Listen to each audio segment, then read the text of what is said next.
Cet épisode a été créé à partir de l'anglais en utilisant l'intelligence artificielle. À venir dans cet épisode de Follow Him, Je pense à Jean 9 et à l'aveugle. Pourquoi Dieu nous laisse-t-il parfois souffrir si longtemps alors qu'il va nous guérir ou qu'il va arranger les choses? Ils ont dit, qui a péché, lui ou ses parents? C'était la question posée à l'aveugle. Et le Sauveur a dit, ni lui ni ses parents n'ont péché, mais c'est pour que les œuvres de Dieu soient manifestées en lui. Cette histoire, je l'aime tellement parce qu'elle montre que les œuvres de Dieu prévalent. Elles seront toujours manifestées, même dans notre désordre. bonjour mes amis, bienvenue dans ce nouvel épisode de Follow Him. Je m'appelle Hank Smith, je suis votre animateur, je suis accompagné de mon co-animateur John By the Way. John, écoutez ce que je vais vous dire. Un homme qui possède la douceur d'un agneau et l'intégrité de Job. Oh oui, John, c'est la description que Joseph Smith fait de son frère Hiram, et je me suis dit que c'était John By the Way. vous me connaissez depuis si longtemps et vous continuez à dire quelque chose comme ça? Absolument. La douceur d'un agneau, l'intégrité de Job. Il poursuit en disant à propos d'Hiram, et en bref, la douceur et l'humilité du Christ. Et je l'aime de cet amour qui est plus fort que la mort. N'est-ce pas là une belle déclaration de Joseph au sujet d'Hiram? Wow! John, nous sommes rejoints aujourd'hui par Sir Chelsea Chipman. Elle a été enseignante dans le système éducatif de l'Église pendant 15 ans. Elle est maintenant l'enseignante des enseignants, John. C'est dire à quel point le séminaire et l'Institut aiment Chelsea. Ils disent « Faites-en plus. Faites plus de Chelsea. Chelsea, merci d'être ici aujourd'hui. » Je suis très heureuse d'être ici avec vous. Merci à vous deux. Je suis ravie de passer du temps avec Hank et John. Nous vous sommes reconnaissants d'avoir pris le temps d'être avec nous. John, lorsque vous pensez aux manuscrits perdus ou volés, si vous écoutez Gerrit Dirkmaat ou Hiram Smith, quelque chose vous vient à l'esprit. Nous en sommes aujourd'hui à la section 10 et à la section 11. Le mot que j'associe toujours à Hiram est intégrité, car c'est ce que le Seigneur a dit de lui. J'aime l'intégrité de son cœur. Quand un compliment est canonisé comme ça, c'est un bon jour, n'est-ce pas? Nous avons parlé du Seigneur dans ses erreurs canonisées que les gens ont commises. Et puis il y a Hiram qui dit « Je n'ai pas compris.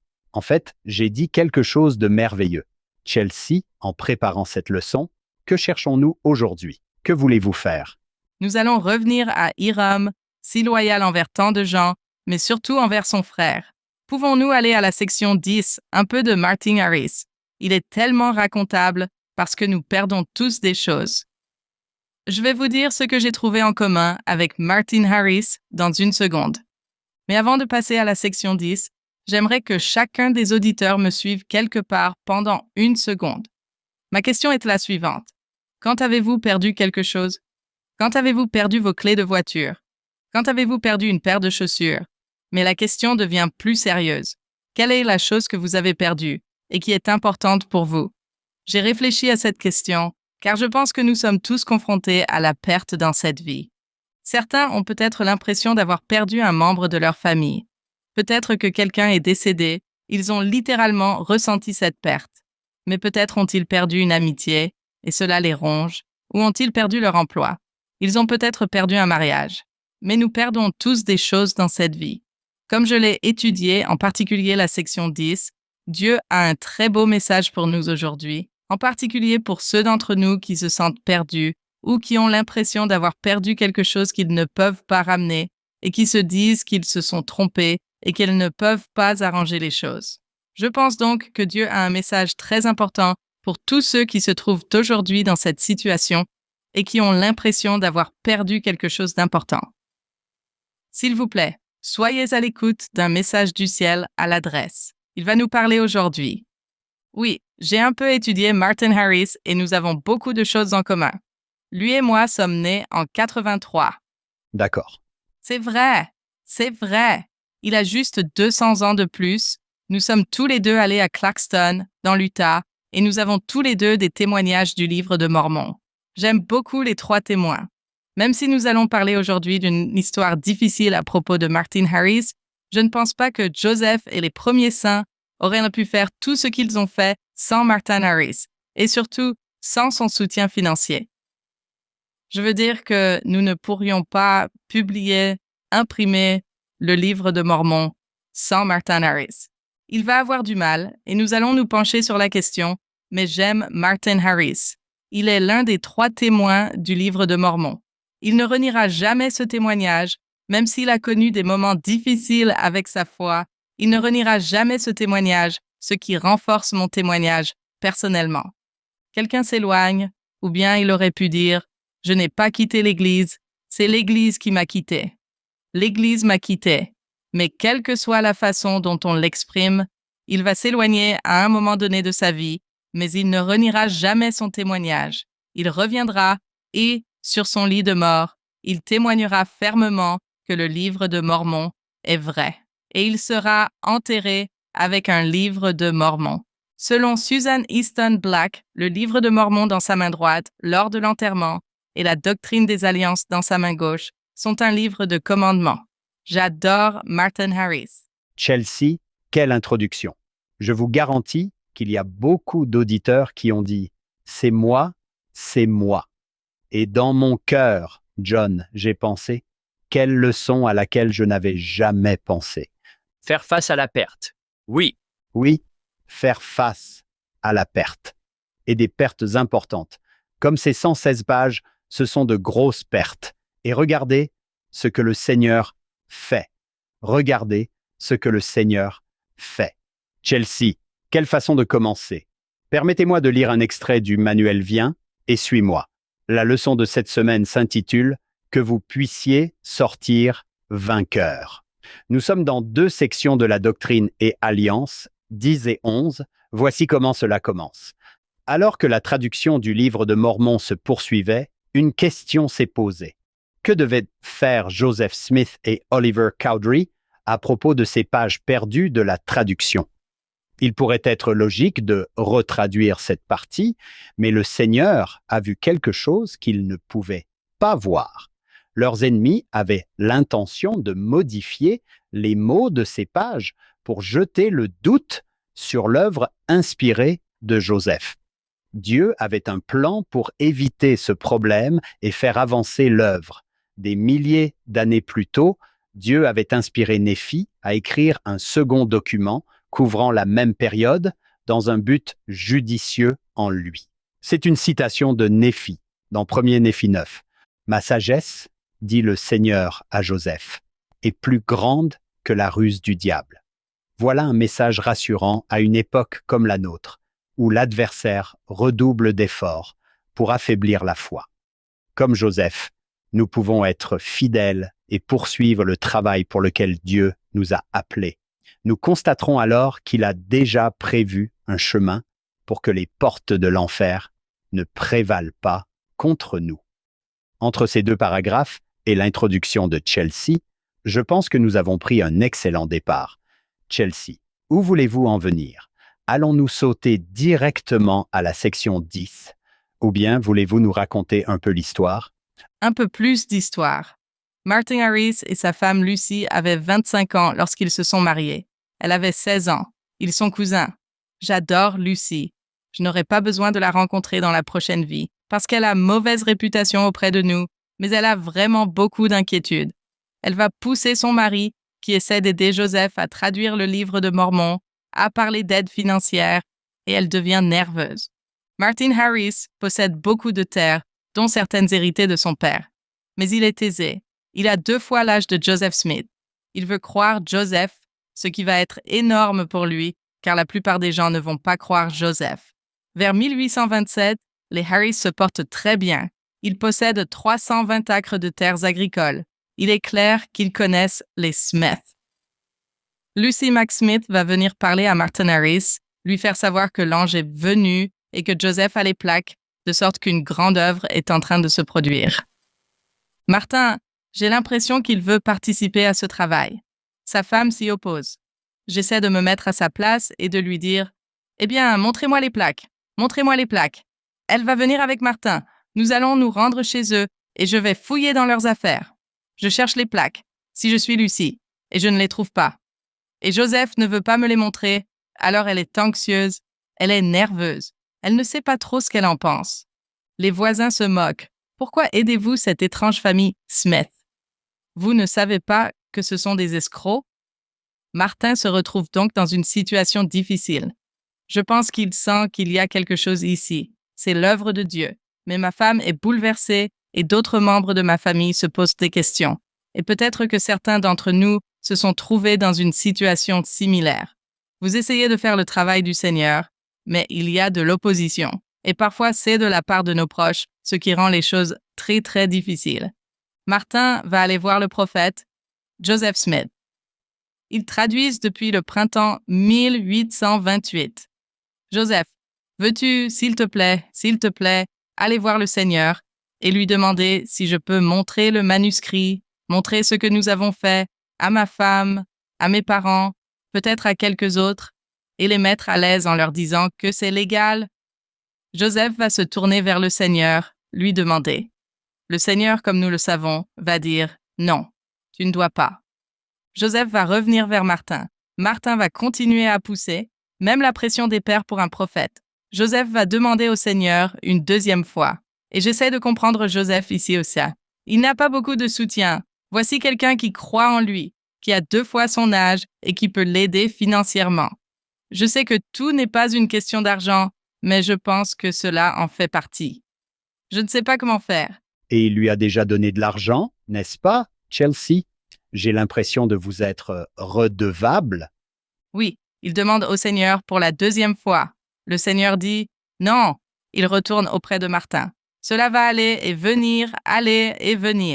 Martin va retourner voir Lucie et d'autres. Je suis sûre qu'il y en a beaucoup pour donner du fil à retordre à Martin. Si je suis l'adversaire, je vais attaquer Martin. Martin va continuer à embêter Joseph. Joseph va demander au Seigneur pour la 3e fois et le Seigneur va revenir et dire « D'accord, tu peux donner le manuscrit à Martin à ses conditions. Il ne les montre qu'à sa femme, à ses parents, à un frère et à une belle-sœur. C'est tout. » Je ne pense pas que ce soit ce qui s'est passé parce qu'ils vont être perdus. Certains diront qu'ils ont été volés. Quoi qu'il en soit, ils sont perdus. Donc Martin Harris est comme « J'ai perdu mon âme ». Il va venir trouver Joseph chez ses parents et ça va être dur. Il va s'asseoir sur la petite clôture pendant un moment devant la maison. Il ne peut même pas entrer, les mains sur les tempes, et se dit « Je ne peux pas ». Il entre, s'assoit à la table. On lui offre à manger. Il n'a pas d'appétit. Alors imaginez-vous être Martin Harris à ce moment-là. Je viens de perdre 116 pages du livre de Mormon. Je pense que l'une de mes questions est là la suivante. Fallait-il que ce soit du 116? Ne pouvions-nous pas simplement lui envoyer une page? Mais c'était tout ce qu'ils avaient traduit jusqu'à présent. Il arrive, Joseph lui dit « Martin, qu'est-ce qui se passe ?» Il répond « J'ai perdu mon âme. » Et Joseph savait ce que ça voulait dire. « Tu as perdu le manuscrit. Retourne en arrière. Retrouve-le. »« Non, j'ai déchiré les oreillers. J'ai déchiré le matelas. J'ai tout déchiré. Il n'est plus là. Il n'y a plus rien. J'ai perdu mon âme. Elle est partie. » Je sais que cela peut paraître un peu dramatique, mais dans la vie, il y a des moments où l'on se dit « J'ai tellement gâché que je ne pourrai plus jamais réparer. » Qu'il s'agisse d'un mariage, d'une amitié, j'ai perdu quelque chose et je ne peux pas réparer. Comme nous le savons, c'est dans la section 3 que se trouve une bonne partie de l'histoire. Je pense qu'il est intéressant de voir que pendant tant d'années, j'ai eu mes jolies écritures plus anciennes et plus récentes, et nous avons appris quelque chose au fil des ans. Premièrement, mes anciennes écritures disent que la section 10 a été reçue à l'été 1829, mais mes écritures de 2013 que nous avons maintenant, et je suis si reconnaissant aux bons érudits de l'Évangile qui font tant de recherches et un si bon travail. La section 10 a probablement été reçue en grande partie vers avril 1829. Il va falloir des mois pour ressentir cette perte. Il ne s'agit pas simplement d'un Père céleste qui améliore les choses du jour au lendemain. Joseph, pendant un certain temps, perdra sa capacité à traduire. Cela sera rétabli dans la section 3, où le Seigneur va le châtier. Ne crains pas l'homme plus que moi, Joseph. Tu n'as pas arrêté de demander et de demander et de demander. Je n'ai cessé de te dire non. C'est tellement réaliste. Je pense que nous sommes tous passés par là. Nous continuons à pousser pour quelque chose et le Seigneur honore l'agence. Mais si nous pouvons écouter la première fois, notre vie sera tellement plus facile. La section 10, une section magnifique, une section puissante, une révélation donnée à Joseph Smith, le prophète, à Harmony, en Pennsylvanie, probablement vers avril 1829. À ce stade, Joseph et Oliver traduisent et se demandent « Que faisons-nous des 116 pages perdues? Doit-on les retraduire? Qu'est-ce qu'on fait ?» Voici donc la réponse. Commençons par le premier verset. Et n'hésitez pas à sauter sur le premier verset. « Or, voici, je vous le dis, parce que vous avez remis entre les mains d'un méchant ces écrits que vous aviez le pouvoir de traduire au moyen de l'Urim et du Thummim. Vous les avez perdus. » Ces 4 mots nous rendent humbles. Si le Seigneur vous disait ça, vous diriez « Et vous les avez perdus. Je me sentirais vraiment mal. » Verset 2. En même temps, tu as perdu ton don et ton esprit s'est obscurci. C'est une période difficile pour Joseph. C'est une période difficile. Le Seigneur lui rappelle « Tu les as perdus. Je ne les ai pas perdus. » Oui, je ne l'ai pas fait. Juste un petit rappel. Je vous enseigne. Vous les avez perdus. Verset 3. Néanmoins, le plus beau mot de l'Écriture parfois, néanmoins, il vous a été rendu. Encore une fois, je peux travailler avec toi. Tu es toujours choisi. Et il lui a dit dans la section 3, tu es toujours mon prophète, tu es toujours choisi. Il va enseigner à Joseph de très belles choses ici. Mais il y a une chose que je trouve remarquable dans la section 10, c'est que le Seigneur décrit vraiment la nature et le caractère de Satan, ses motivations et son mode de fonctionnement. Il décrit également la nature et le caractère de Dieu. Ces 2 influences sont si réelles que même Joseph Smith, un prophète appelé, va devoir lutter. Il en va de même pour nous. Alors, si nous pouvons sauter à quelques versets, juste sur ce que nous pouvons apprendre sur l'adversaire et comment nous pouvons éviter de perdre des choses dans la vie, comme ils ont perdu 116 pages. Cela donne un sentiment d'apaisement, de penser que Dieu savait que cela allait se produire il y a si longtemps, qu'il avait cela, dans un but inconnu, un autre. Néphi conserve ses archives, en plus de celles de Léhi. Ici, nous allons parler des desseins de Satan. Mais Dieu a aussi des desseins, et il n'échoue pas. Et c'est bien de savoir qu'il sait probablement ce que nous allons vivre aussi, donc. Et perdu, mais au verset 3, restauré. Oh, Dieu merci, il est un restaurateur. Il a un plan dans tout cela. J'aime le mot que vous avez utilisé, Chelsea, que l'on peut rapprocher de Martin, parce que je me suis demandé, pauvre homme, s'il n'aurait pas eu une issue différente.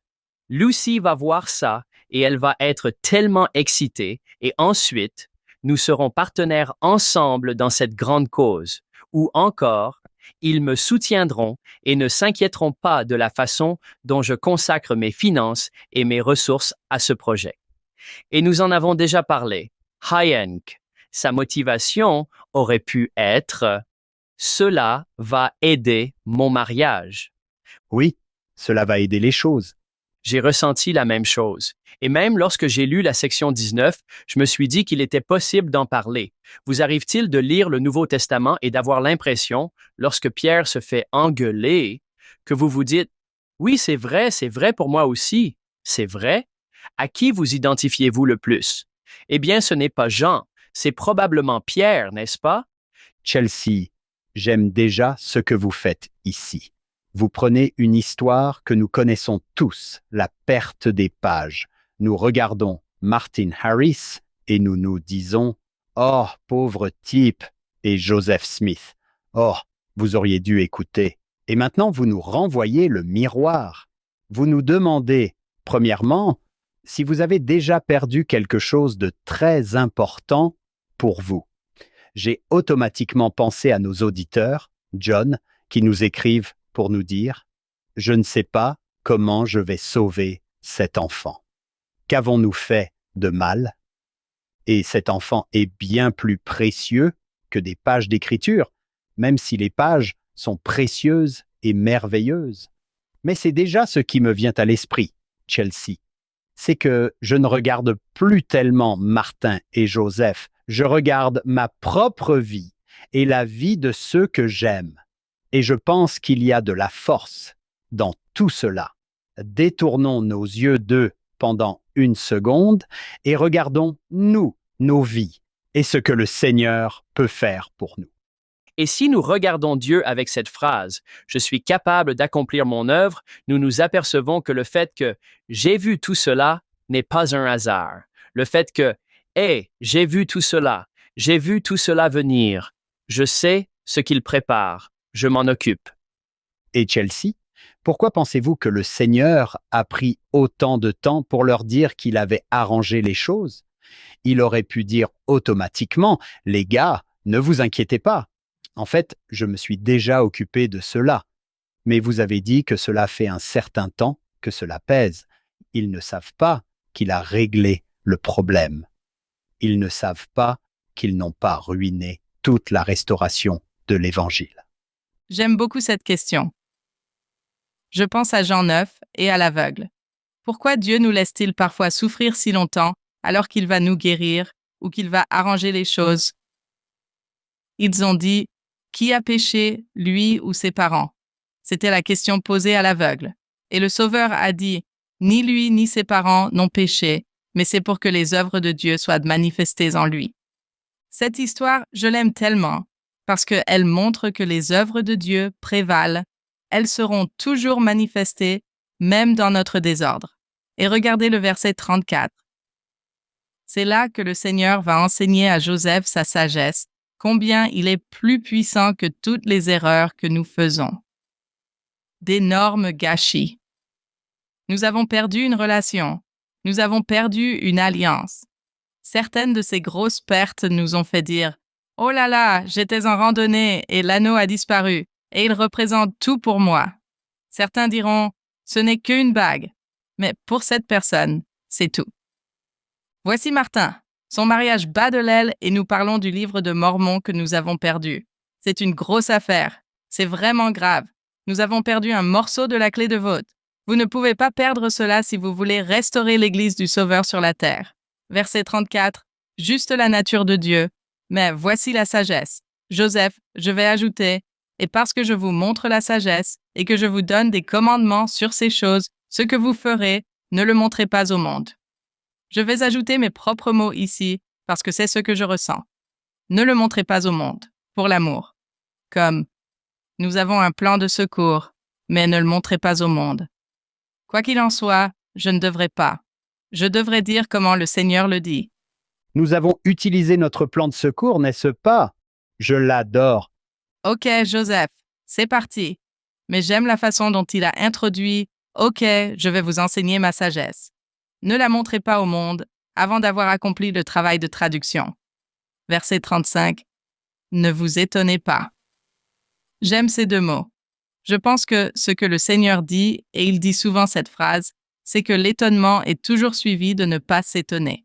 Parce que bien souvent, on se dit « N'était-ce pas normal de s'émerveiller ?» comme « Ah, Dieu est si bon, je m'émerveille. » Mais je pense que ce qu'il dit ici, c'est « Pourquoi êtes-vous toujours surpris quand je fais un miracle, quand je vous soutiens et quand je rétablis quelque chose qui était perdu? » Alors, Joseph, ne t'étonne pas de ce que je vais te dire.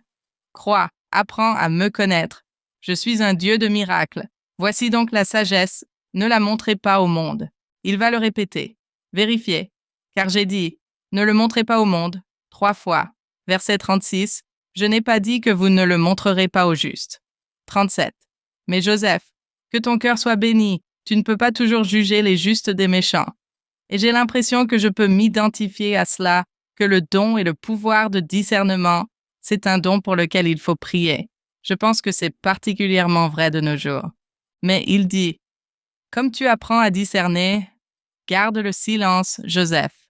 Gardons cela entre nous. Verset 38. Et John, tu l'as mentionné. Mais je dois le lire parce que, de la voix du Sauveur, c'est si puissant. Et maintenant, en vérité, je vous dis qu'un compte-rendu des choses que vous avez écrites, qui sont sorties de vos mains, est gravé sur les plaques de Néphi. Joseph, j'ai un autre compte-rendu. Je suis prévoyant.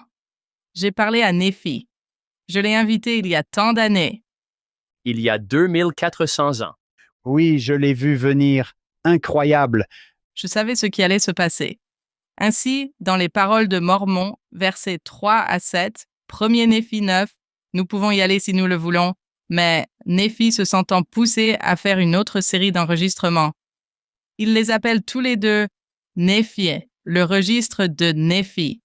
Mais il y en a qui penchent plus vers le ministère, les choses sacrées, ces plus petites plaques qu'il a tellement envie d'inclure. Mais il dit, je ne sais pas pourquoi, mais c'est dans un sage dessein du Seigneur. Je pense qu'il est intéressant que Néphi et Mormon utilisent tous deux la même phrase, dans un but sage. Et tout au long de cette section 43, je ne souffrirai pas qu'ils détruisent mon œuvre. Oui, je leur montrerai que ma sagesse est plus grande que la ruse du diable, dans un but sage. Dieu est sage, il a une longueur d'avance sur nous.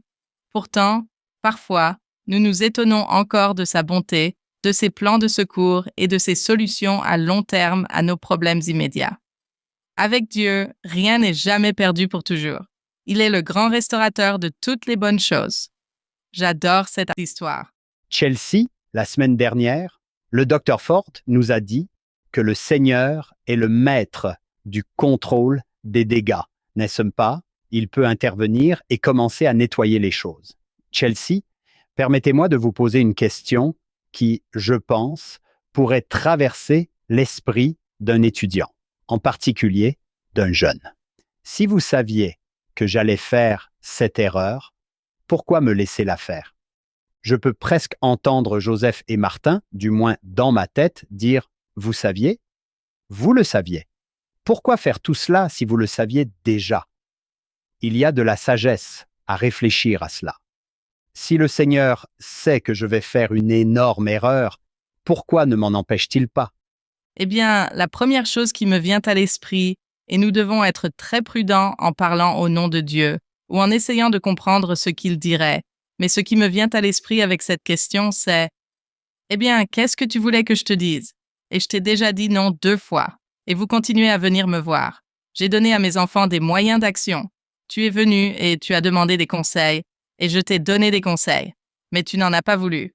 J'ai donc honoré ton autorité et je t'ai donné des directives très précises sur ce que tu devais faire, mais tu ne l'as pas fait. Il y a donc naturellement des conséquences à nos choix. Je ne forcerai pas mes enfants.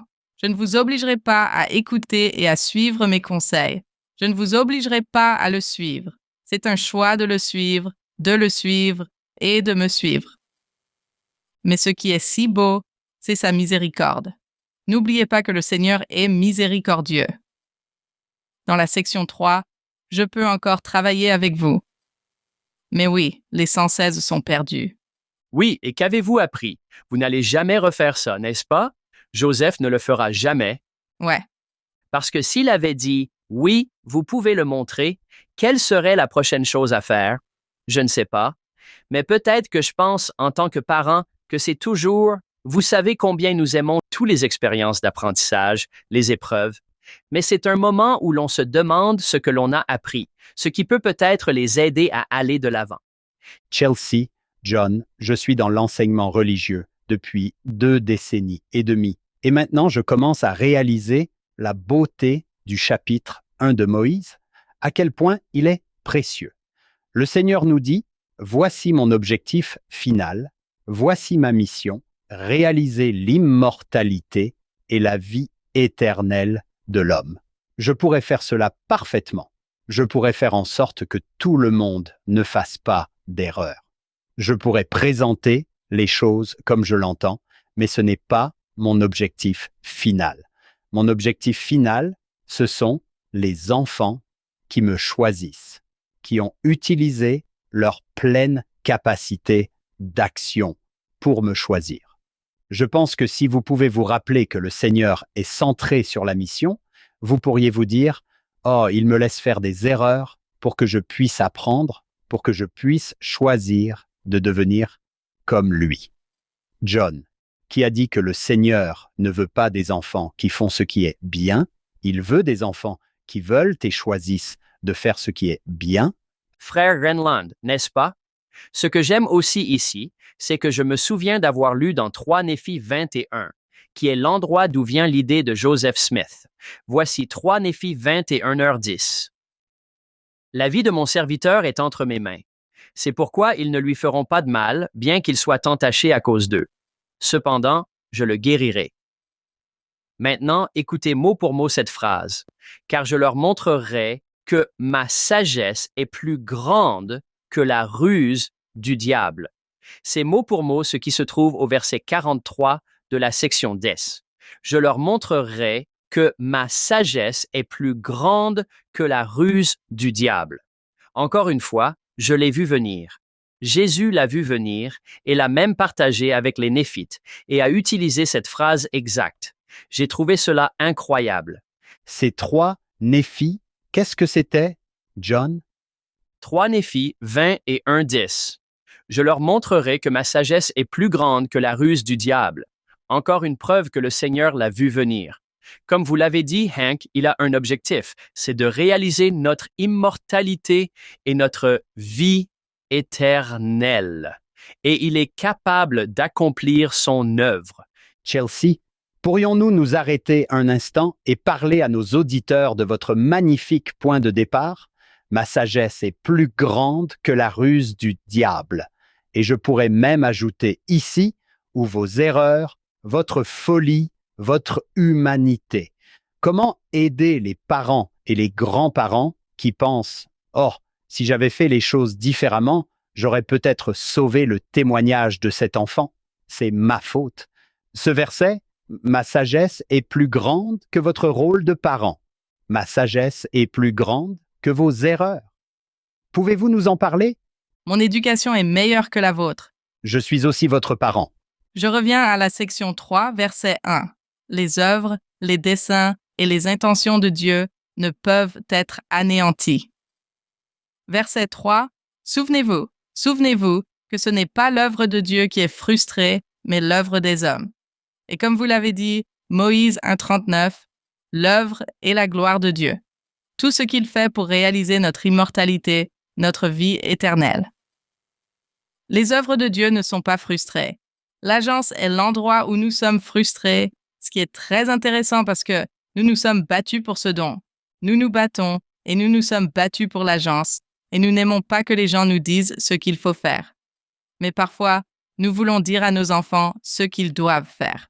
Et je sais qu'il y a un équilibre à trouver, mais parfois nos enfants, et pour moi, les étudiants, ou quelle que soit notre vie, parfois nos enfants ne vont tout simplement pas faire ce que nous aurions espéré qu'ils fassent. C'est la même chose avec le Père céleste. Martin Harris, je ne crois pas que Dieu voulait que Martin Harris perde ses pages. Certains pourraient te dire, « Oh, eh bien, c'est ce qui devait arriver. Tout arrive pour une raison. Tout est censé arriver. » Je ne pense pas que le Seigneur l'ait voulu, mais dans son omniscience, il avait un plan, parce qu'il a toujours une longueur d'avance sur le diable. Pour les parents et pour moi, en tant qu'enseignant, s'inquiéter pour les enfants. Si vous êtes un parent ou un grand-parent et que vous vous inquiétez pour un petit enfant qui a peut-être quitté l'Église, sachez que la sagesse du Seigneur est plus grande que la ruse du diable et il est rusé. Et peut-être que nos enfants luttent contre certaines choses en ce moment, mais nous ne sommes pas au bout de nos peines. Et le parent parfait est un parent. Il est patient, il enseigne, il guide. Pourquoi mettrions-nous des limites à une expiation infinie? Nous avons un sauveur. Chelsea, j'adore cela. Cela nous ramène à ce que vous avez dit tout à l'heure, au verset 35. Pourquoi êtes-vous toujours si surpris que je sois ici? Je suis un Dieu de miracles et je vous tiens. Je vous poursuis sans relâche, vous, vos enfants et vos petits-enfants. Tout ira bien. Mettez votre foi en moi. Mettez plus de foi en moi. Oui, c'est vrai. Le docteur Anthony Sweat était ici il y a quelques semaines. John, vous en souvenez-vous? Il a demandé à ses étudiants de fermer les yeux et de dire « Combien d'entre vous pensent qu'ils vont être exaltés dans le royaume céleste ?»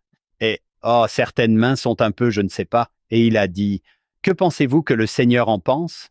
Nous disons presque « Oh, je crois en vous, mais je ne sais pas si vous pouvez vraiment m'exalter. » Je comprends, vous diriez tous les deux « Oui, ce n'est pas que ma foi en lui soit faible, c'est ma foi en moi-même. Mais cette section vous montre qu'il vous comprend. Le Seigneur dit, oui, oui, tu as des défauts, oui, tu fais des erreurs, et oui, je veux que tu apprennes.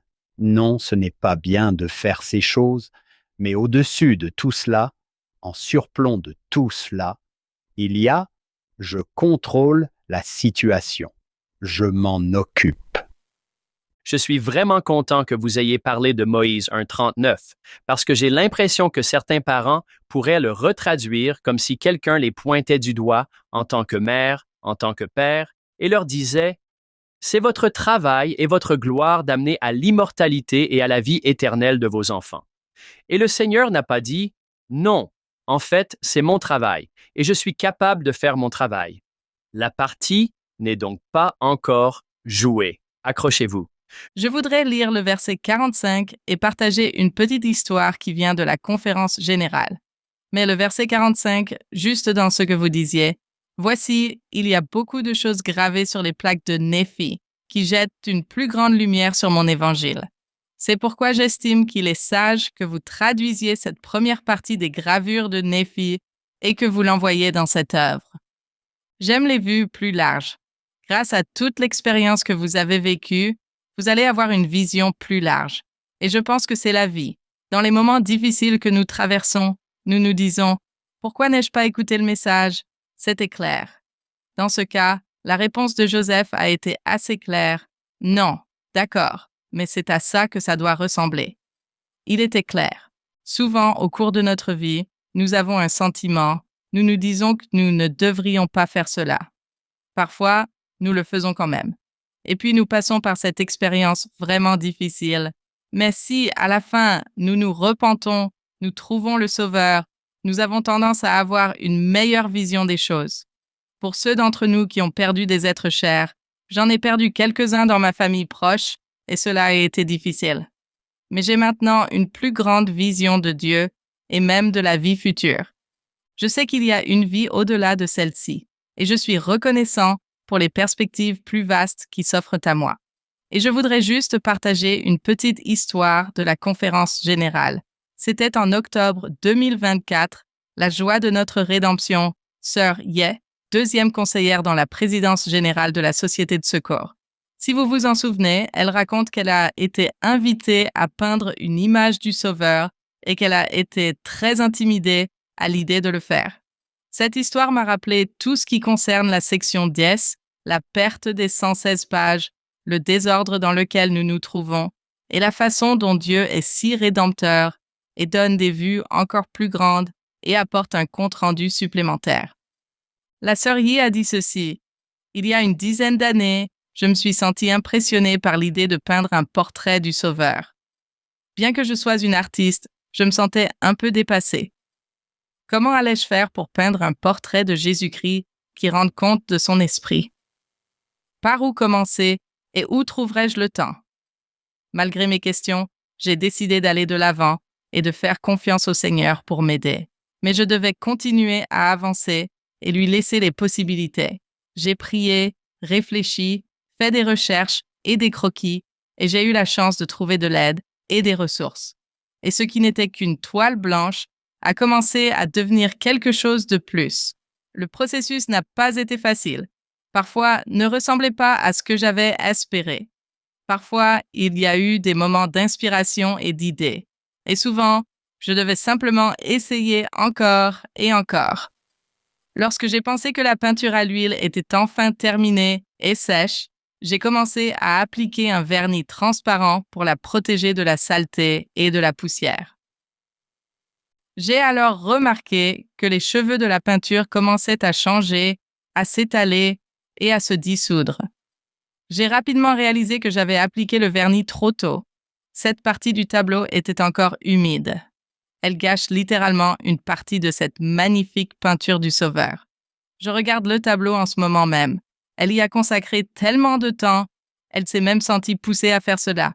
Parfois, nous nous sentons poussés à faire des choses. Nous faisons de notre mieux et nous faisons un gâchis. Nous nous demandons alors pourquoi nous essayons de faire quelque chose. La voici. Elle a un gâchis sur les bras.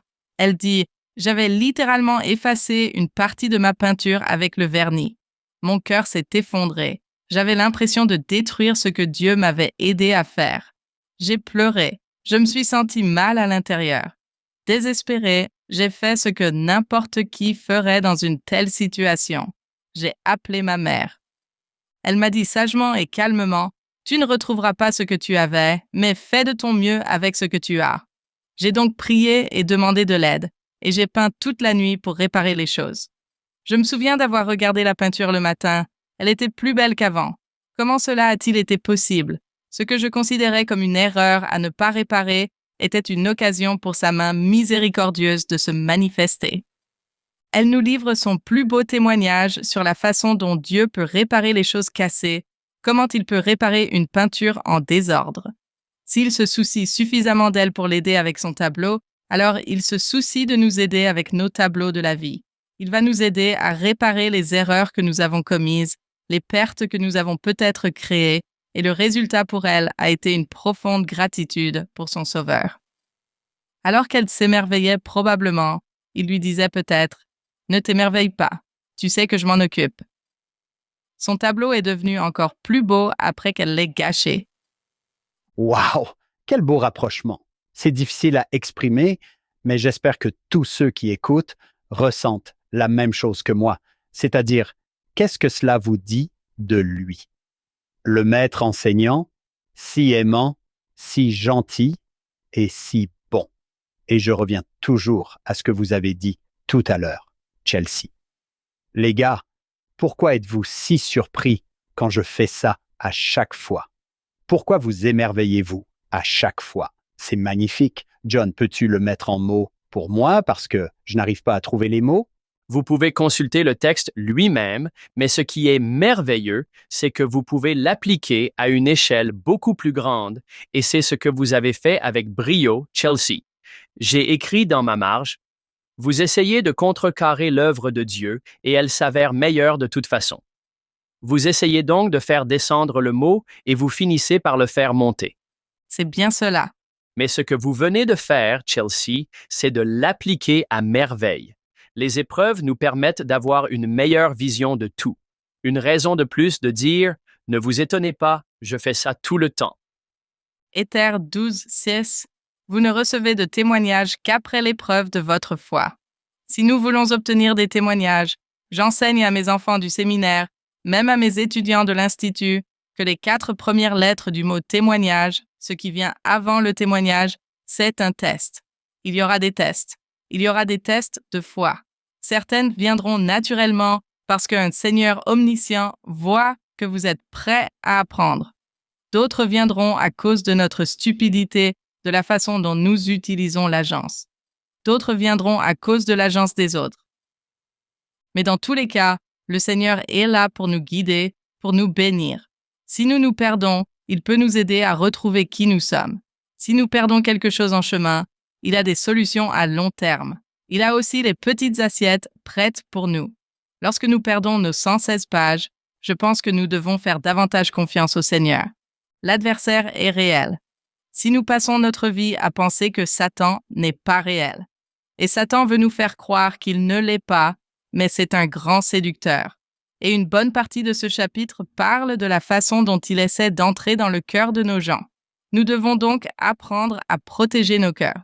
Il ne serait pas acceptable que je saute le verset doctrinal de cette section, donc nous devons aller au verset 5. Il va dire à Joseph, « Et Joseph, tu pries toujours.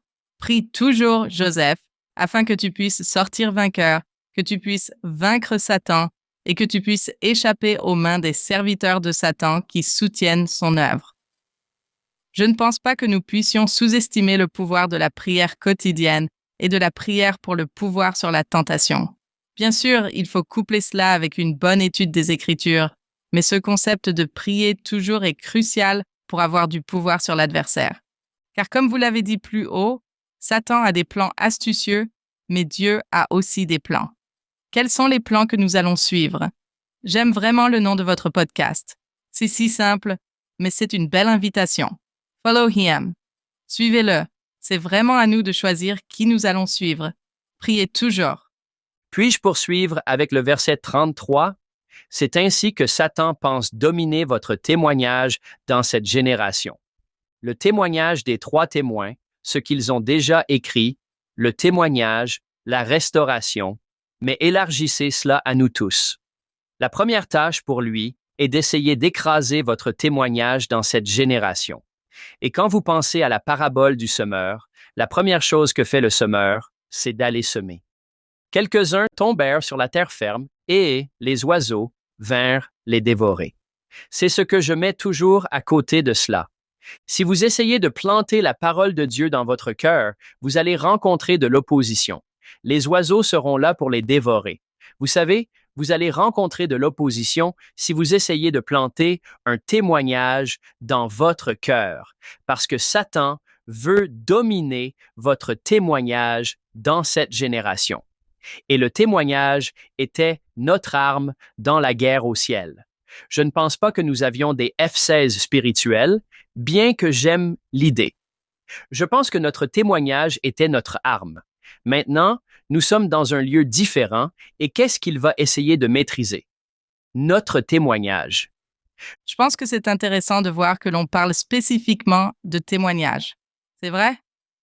Dans le livre de l'Apocalypse, comment avons-nous vaincu Satan la première fois?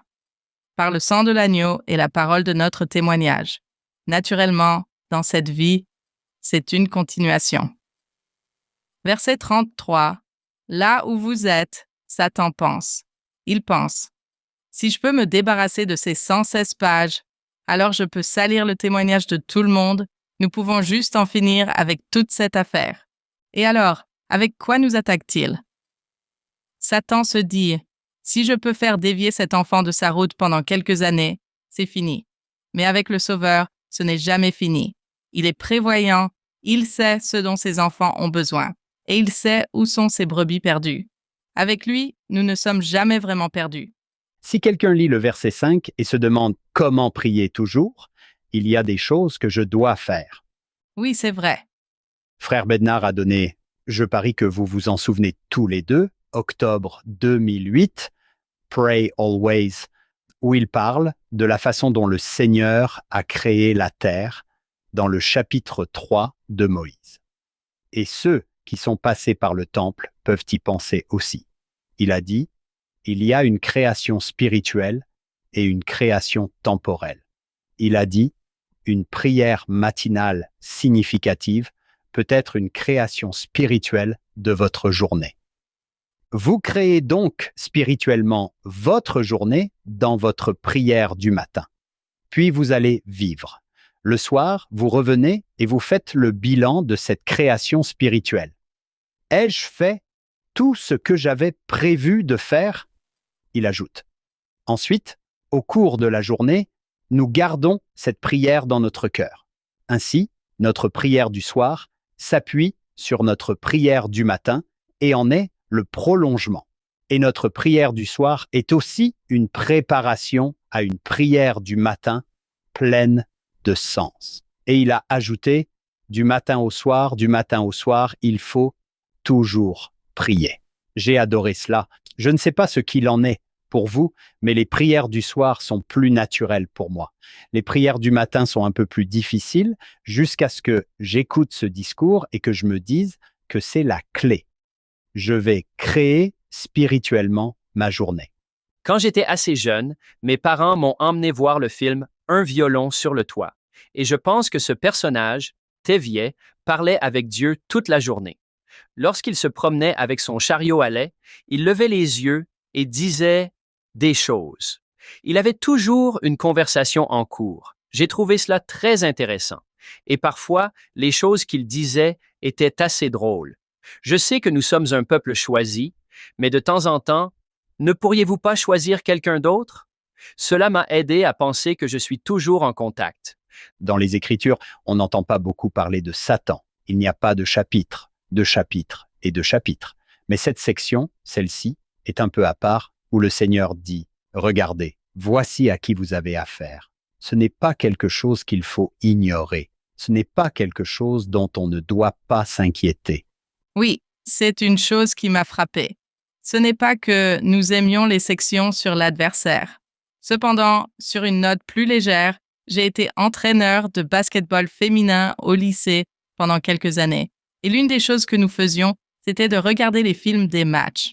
Nous regardons l'équipe adverse, nous la décortiquons et nous cherchons à savoir si cette stratégie fonctionnera vraiment bien contre cette équipe. Et si nous pouvons voir ce que Satan prépare, alors nous pouvons le reconnaître. Quelles sont ses motivations? Qui est ce type?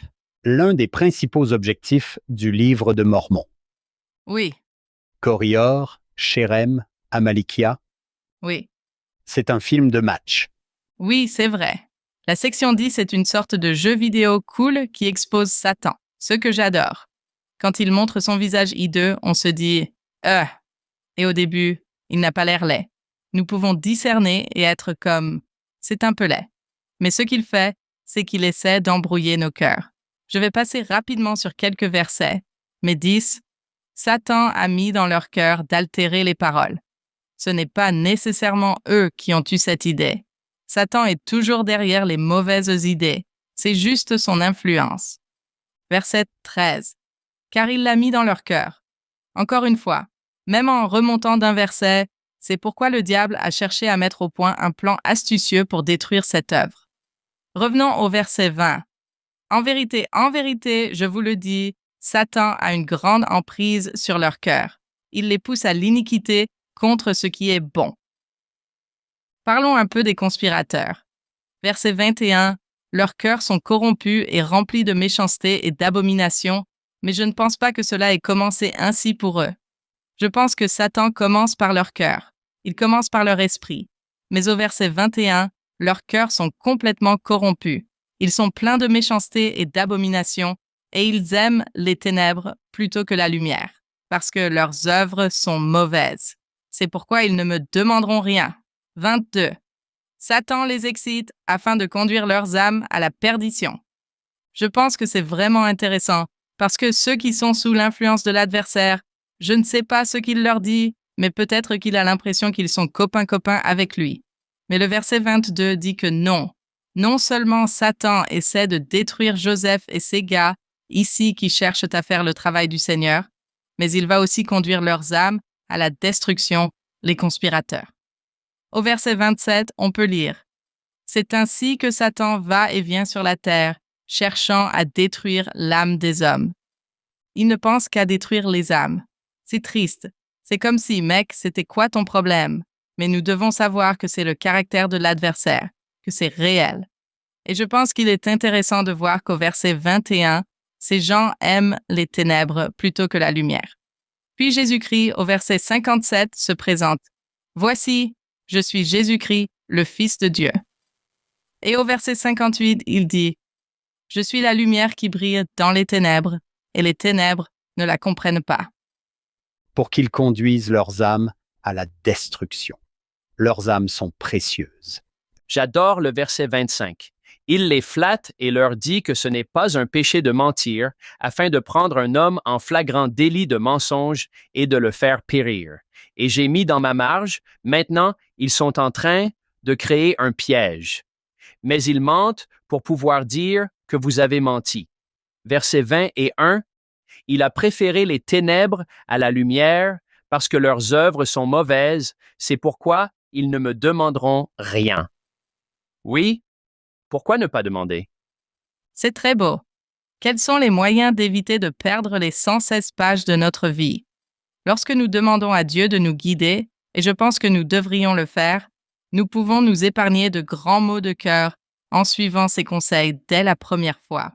J'aime que sa sagesse soit plus grande que l'adversaire et que l'histoire me donne beaucoup d'espoir lorsque je perds des choses que j'aurais dû garder sacrées et dont j'aurais dû prendre soin. Je suis si reconnaissante de la miséricorde de Dieu. Je suis également reconnaissante pour les messages qu'il m'envoie, car il m'aidera à éviter beaucoup de chagrin et de douleur. Si je suis les messages dès la première fois, c'est l'une des choses que je retiens de tout cela. Une autre chose, c'est que l'adversaire est réel. Nous savons que nous serons tous tentés. Ce n'est pas un péché d'être tenté, mais nous devons être prudents. Alors, comment puis-je me prémunir contre les tentations de l'adversaire? Il est malin. Il cherche à me détruire. Ne faisons pas semblant que ce n'est pas le cas. Et donc, c'est comme, OK, oui, je vais garder ma foi en Jésus-Christ, mais comment puis-je renforcer cette foi? Et comment me revêtir d'une armure chaque jour? Je sais que nous en parlons, mais combien de personnes sont vraiment dans la parole de Dieu chaque jour? C'est quelque chose que nous demandons à nos jeunes séminaristes. Nous fixons un objectif de lecture quotidienne des Écritures. Comment se passe votre étude quotidienne des Écritures? Comment cela se passe-t-il? Et peut-être parce que nous en parlons depuis si longtemps, nous voulons une autre réponse. Eh bien, oui, je connais celle-là. Oui, je sais. Je lis mes Écritures. Je dis mes prières. Mais il y a tellement de puissance dans le fait de toujours prier et d'étudier les Écritures quotidiennement. En octobre 2013, le président Packer a donné une conférence intitulée « La clé de la protection spirituelle ». Et oui, je suis très sensible à ce sujet, en partie peut-être parce que j'ai été professeur dans un institut de séminaire pendant une longue période, mais j'ai aussi un témoignage à ce sujet. Certains jours, je me dis « Chelsea, tu n'as pas fait une grande étude. Tu as grignoté un verset, mais tu te sens plus faible et les tentations sont plus fortes. » J'en ai donc le témoignage et parfois, il m'est encore difficile de faire une très bonne étude des Écritures. J'aimerais donc vous faire part de 2 ou 3 choses tirées de ce que le président Packer a dit dans son discours intitulé « La clé de la protection spirituelle ». Il a dit « Les Écritures détiennent les clés de la protection spirituelle.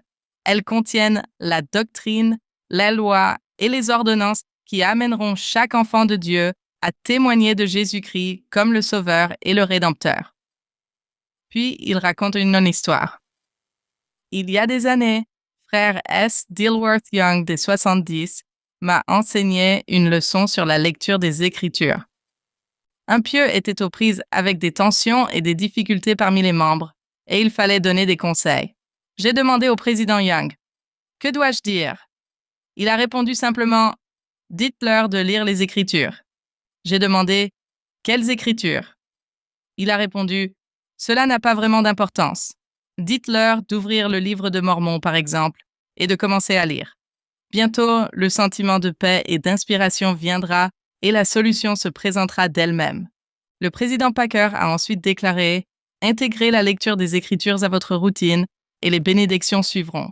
Il y a dans les Écritures une voix d'avertissement, et c'est quelque chose qui se trouve ici dans la section 10, cette voix d'avertissement pour laquelle je suis si reconnaissant.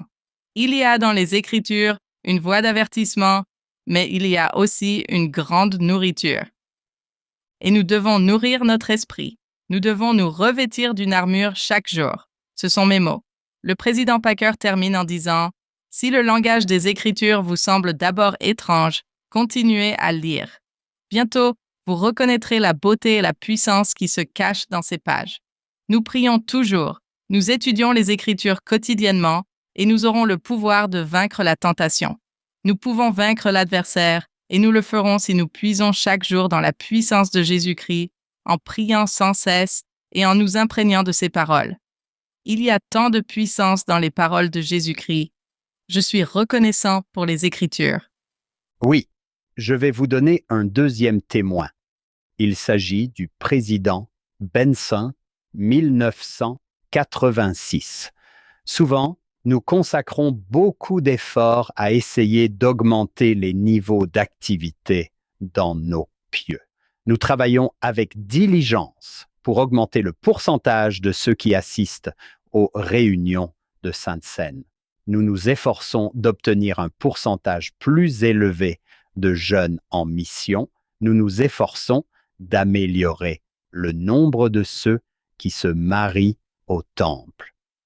Tous ces efforts sont louables et importants pour la croissance du royaume. Mais lorsque les membres individuels et les familles se plongent dans les Écritures de manière régulière et cohérente, ces autres domaines d'activité viennent automatiquement. Il m'a fallu plus de temps que je n'ose l'admettre pour apprendre cette leçon. J'ai découvert que, curieusement, la prescription pour tant de problèmes, même les problèmes familiaux, les problèmes d'emploi, les problèmes de santé, il est étonnant de voir à quel point la prescription est souvent la même.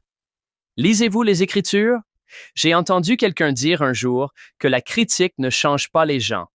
Les gens se changent d'eux-mêmes ou sont changés par le Saint-Esprit. C'est en nous connectant tous à Dieu que nous trouvons tant de réponses, parce que le Saint-Esprit est alors avec nous pour nous aider. J'adore ces citations. C'est incroyable, parce que pour certaines personnes, c'est « Attendez, ce n'est pas mon problème ». Non, il faut lire les Écritures, non pas parce que vous trouverez la réponse dans les mots exacts, peut-être, mais parce que vous vous connecterez à Dieu et que vous aurez une plus grande mesure du Saint-Esprit.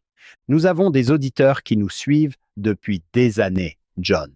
Des gens nous disent « Je suis avec vous depuis le premier épisode, il y a 4 ans, et nous aimons ces gens. John, vous et moi, ainsi que Chelsea, et je pense que tous les invités que nous avons diront « Merci d'avoir écouté, s'il vous plaît, lisez vous-même, allez-y vous-même. » Nous sommes reconnaissants que vous écoutiez et nous espérons que cela vous sera très utile et que vous aurez l'impression que les Écritures m'apportent beaucoup maintenant. Nous encourageons tout le monde, que dit Moroni, John, exhortez. Nous exhortons tout le monde à se plonger dans les Écritures. Vous pouvez commencer modestement. Vous finirez par assimiler le vocabulaire. Cela viendra. Très vite, cela fera partie de vous. Comme l'a dit le président Packer, oui. Oui, Le Seigneur, comme nous l'a rappelé le président Nelson, aime l'effort. Donc, même si quelque chose est difficile au début, faites cet effort et Dieu vous bénira. Il magnifiera vos efforts et vous commencerez à tomber amoureux des Écritures. Président Hinckley, cela deviendra une histoire d'amour. Vous ne voudrez plus que lire les Écritures, mais il faut du temps pour tomber amoureux des Écritures.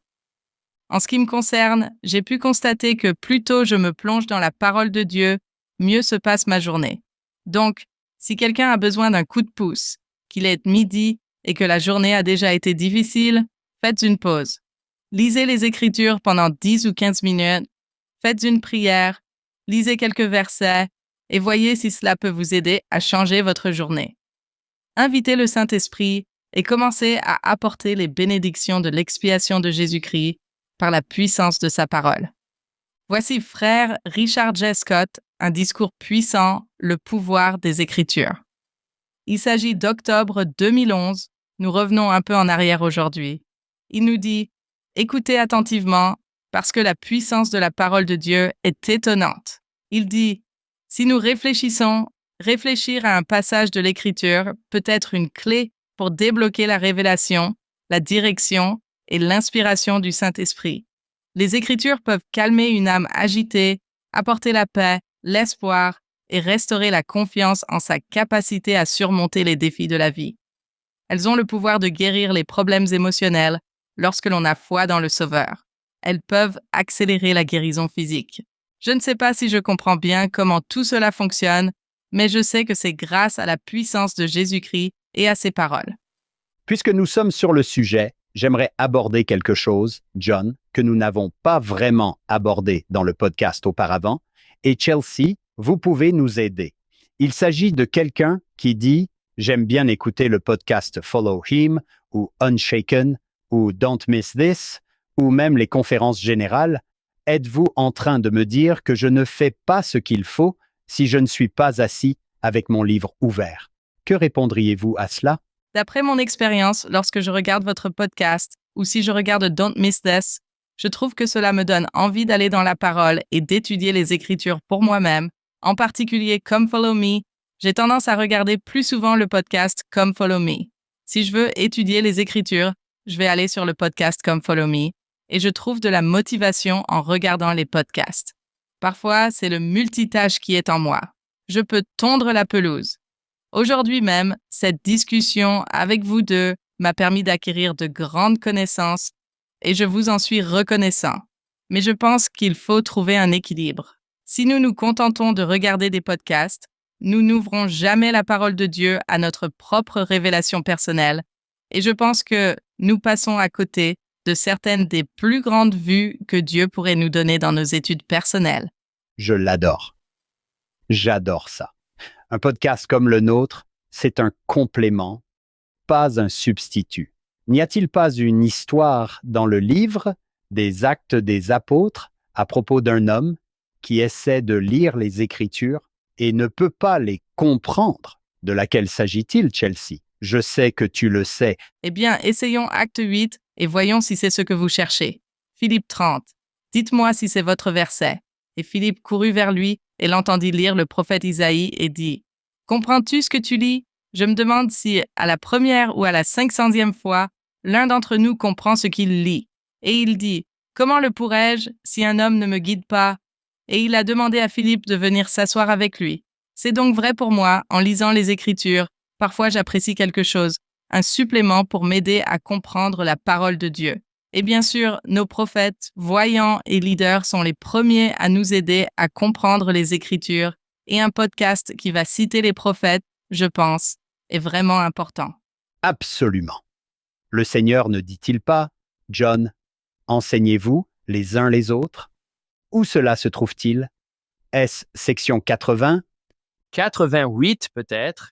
428. Enseignez-vous les uns les autres. Enseignez-vous les uns les autres. Des paroles de sagesse. C'est vrai? Moroni 6. Parlez les uns aux autres du bien-être de vos âmes. La dernière chose que je souhaite, c'est que quelqu'un écoute notre émission et se dise « Oh, vous avez raison, je n'en fais pas assez, je n'en fais pas assez. » Non, nous vous aimons et nous vous encourageons à vous plonger dans vos Écritures. Commencez modestement et voyez ce que vous pouvez faire. Faites ce que vous pouvez. Amen. Et je ne voudrais jamais qu'un auditeur aujourd'hui se sente coupable sur la base de ce dont nous avons parlé à propos de la puissance de la parole. J'ai un témoignage fort de l'étude quotidienne des Écritures. J'enseigne l'Évangile et il y a des jours où j'ai vraiment du mal à faire une bonne étude. L'une des raisons pour lesquelles l'émission a commencé, John, c'est que vous et moi aimons entendre des gens enseigner les Écritures. Je pourrais rester assis et écouter Chelsea Chipman enseigner les Écritures pendant des heures. Je ressens l'esprit et j'ai des idées et je vais dans mon propre livre, j'écris cela en disant « Il faut que je me souvienne de ça ». Je ne veux pas que quelqu'un se dise « Ah, je fais ça mal ». Continuez à faire les choses. Continuez à essayer. Et quand vous faites des erreurs, n'avons-nous pas appris dans la section 10 que le Seigneur dit « Ma sagesse est plus grande que vos erreurs ». Si nous nous efforçons d'étudier la parole de Dieu et que nous sommes sincères dans notre motivation et nos désirs, y a-t-il une mauvaise façon de procéder? Si je commence seul à étudier la parole de Dieu, je ne pense pas que ce soit mal. Si je commence par une conférence générale, je ne pense pas que ce soit mal. Si je commence par un podcast, je ne pense pas que ce soit mal. Je pense que le Seigneur nous a bénis avec de nombreuses ressources aujourd'hui pour nous aider à étudier la parole de Dieu, à la faire entrer en nous et à avoir plus de puissance. Cette puissance dont nous avons parlé aujourd'hui, le fait d'avoir le Saint-Esprit comme guide. J'adore ça. L'autre jour, j'étais sur Instagram et il y a Frère Hollande qui dit « Laissez-moi vous montrer quelque chose que j'ai lu dans les Écritures. » Et je me suis dit « Où est-ce que je vis? Comment puis-je vivre à une époque où je peux simplement me tenir quelque part et étudier les Écritures pendant quelques minutes avec le président du collège des 12 apôtres? Qu'est-ce que quelqu'un aurait dit il y a seulement 30 ans et il y a 100 ans, 200 ans? Chelsea, la section 10 a été fantastique. Qu'avons-nous besoin de voir d'autre ici? Parce que nous voulons parler de la section 11. Nous ne pouvons pas étudier la section 10 sans aimer davantage le Sauveur, si reconnaissant que lorsque nous perdons des choses dans notre vie ou que nous pensons avoir gâché quelque chose pour toujours, ce n'est pas le cas. Dieu a des projets. Il est prévoyant. Il sauvera ses enfants. Si c'est nous qui sommes perdus, nous finirons par revenir à lui. Il faut savoir que la sagesse de Dieu sera toujours plus grande que la ruse du diable, toujours. Et cela m'apporte beaucoup de réconfort. Je ne dois pas vivre ma vie en ayant peur. Et si je faisais un mauvais choix? Et si je ne faisais pas bien les choses? Et si Il n'y a pas de mal à vivre. Et même si vous faites une erreur, Dieu est avec vous. Tout ira bien. Nous n'avons donc pas besoin d'avoir peur de prendre des décisions dans la vie. Nous pouvons aller de l'avant. Si tu te dis Je ne sais pas si je dois accepter ce travail ou si, eh bien, vas-y, prends-le. Si c'est logique, si vous vous sentez bien, allez de l'avant. Et si je me trompais dans mes relations amoureuses? Et si j'ai entendu ça à Brigham Young University, comment le savoir? Comment puis-je? Et c'est à eux de décider, bien sûr. Mais je pense que nous sommes parfois tellement paralysés par la peur de faire une erreur que nous ne prenons pas de décision. Et Dieu vous guidera au fur et à mesure des incitations. Si vous écoutez la première fois, je pense que cela vous épargnera quelques souffrances. Mais si et quand nous faisons des erreurs, la sagesse du Seigneur est plus grande que la ruse de le diable, et tout ira bien tant que nous continuerons à revenir à lui. Dieu est un Dieu de miséricorde et de miracles. Et vous avez indiqué des points de vue encore plus importants. Je peux vous en citer d'autres. Je vous enseignerai à travers cela, comme John l'a magnifiquement dit plus tôt. Quelle est ça la leçon que vous apprenez? C'est cela. Vous avez compris. Maintenant, nous allons passer à autre chose et vous vous en porterez mieux. Quel grand Seigneur! Je comprends pourquoi. Que dit Jacob? Oh, la bonté de notre Dieu!